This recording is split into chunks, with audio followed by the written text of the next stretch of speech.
Hi, I'm Jean Lawler. I'm your host for the Roads to Resolution, Closure, and Certainty podcast, and it's a pleasure to be here with you today. What I'm really wanting to talk about today is civility. Civility in the legal profession, as well as in life, of course, but in today's world, in the legal profession, it's definitely something that we need to address. And so I thought I would take my turn at it right here in a very abbreviated fashion.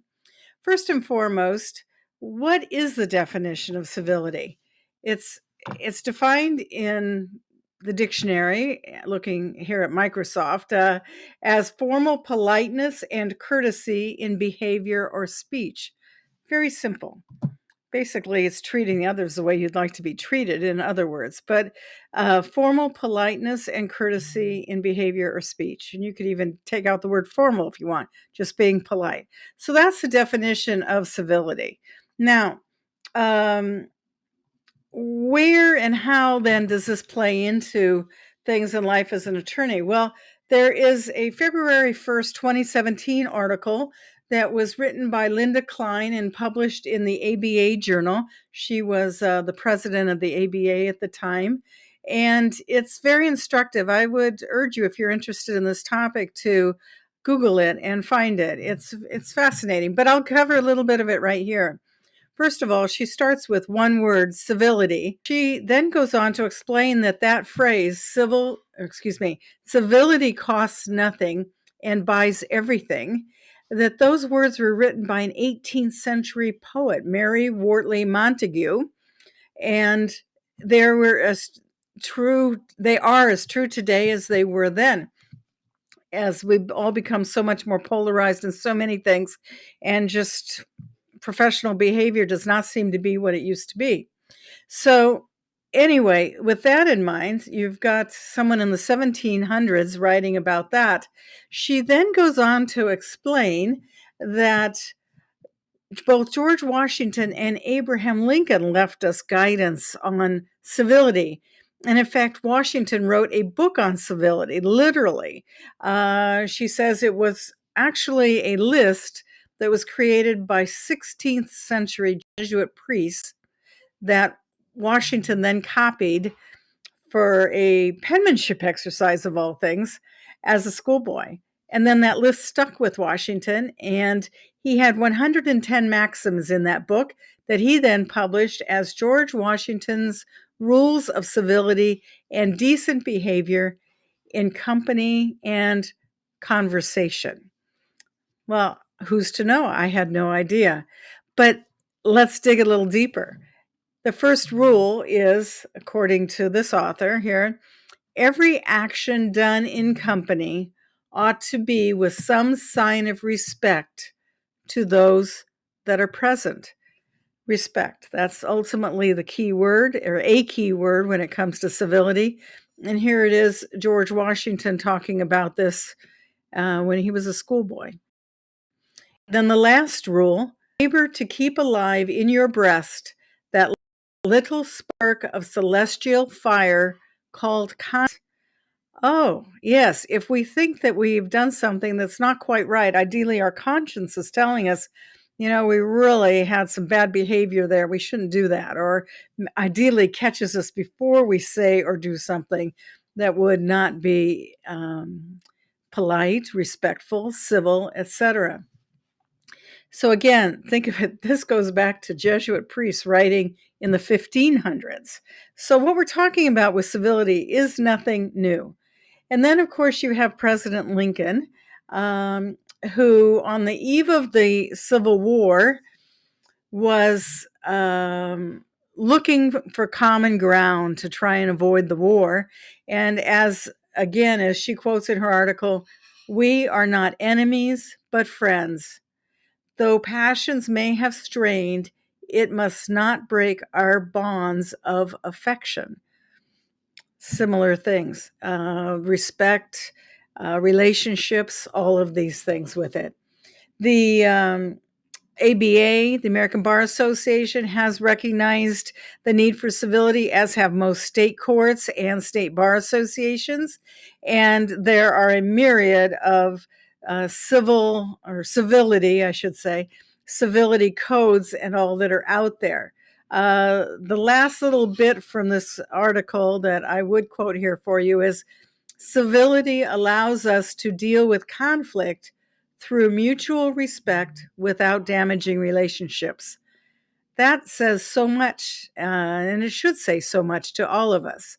Again, civility allows us to deal with conflict through mutual respect without damages. That's certainly true in mediation, and it's certainly true in life. Now, some of you may remember recently there was a LinkedIn post that highlighted a text message that a partner at an Ohio law firm sent to an associate who had returned from maternity leave, and then announced to the firm that she was leaving the firm and going to work elsewhere. And the maternity leave had been a paid leave, and this lawyer was very upset with her and said very mean and not nice, not kind things to her, accusing her of abusing the right to the maternity leave, especially the paid maternity leave. But what he said to her has gotten a lot of press, so I won't repeat it here. You can go find it. Just Google something like Ohio lawyer sent nasty text to associate and tie in the word maternity leave or something.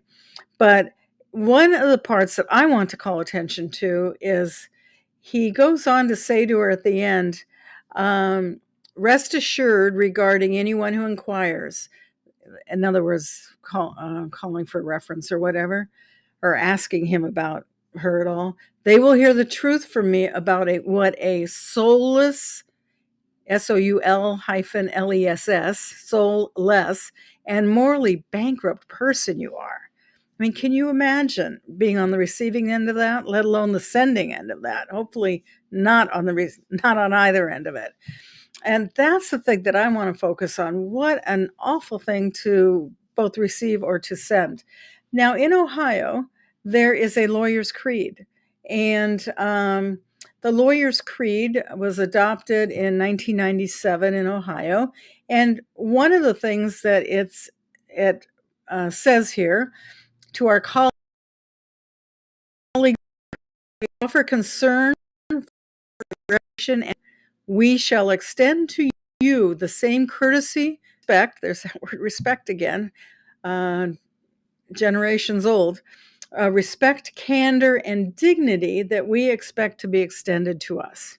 Again, do unto others, I guess, as you would have them do unto you. So that is in this lawyer's creed. And then as part of it also is, as to the profession, we shall aspire to, let's see, what was it say? Conduct myself always with an awareness that my actions and demeanor reflect upon our profession. Well, clearly this text message that this lawyer sent was not in comportment with that.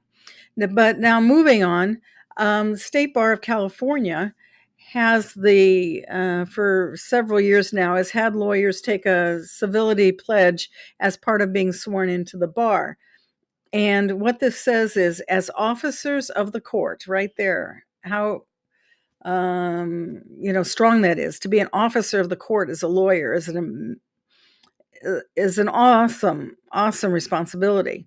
But anyway, back to the quote. As officers of the court with responsibilities to the administration of justice, attorneys have an obligation to be professionals with clients. This obligation, and it goes on other things, but this obligation includes civility, professional integrity, personal dignity, candor, diligence, respect, again, there's that word, courtesy and cooperation, all of which are essential to the fair administration of justice and conflict resolution. So this brings it back into tying it into mediation or whatever else it might be. And now the California State Bar is considering a proposal to have this extend to all lawyers, not just the new lawyers. So the oath includes a statement that the attorney will strive to conduct himself or herself with dignity, courtesy, and integrity. So, You can see civility in the legal profession is embodied in all sorts of laws and rules and codes and creeds and aspirational sorts of things. And I would highly encourage us all to keep that in mind. There's nothing new about civility. It's just a way of conducting our lives that hopefully will make not just our own lives, but everybody's lives better. And certainly for those of us in the legal profession, for anybody on earth, isn't that our calling? Talk to you later then. Thank you. I'll be back. It's been a pleasure.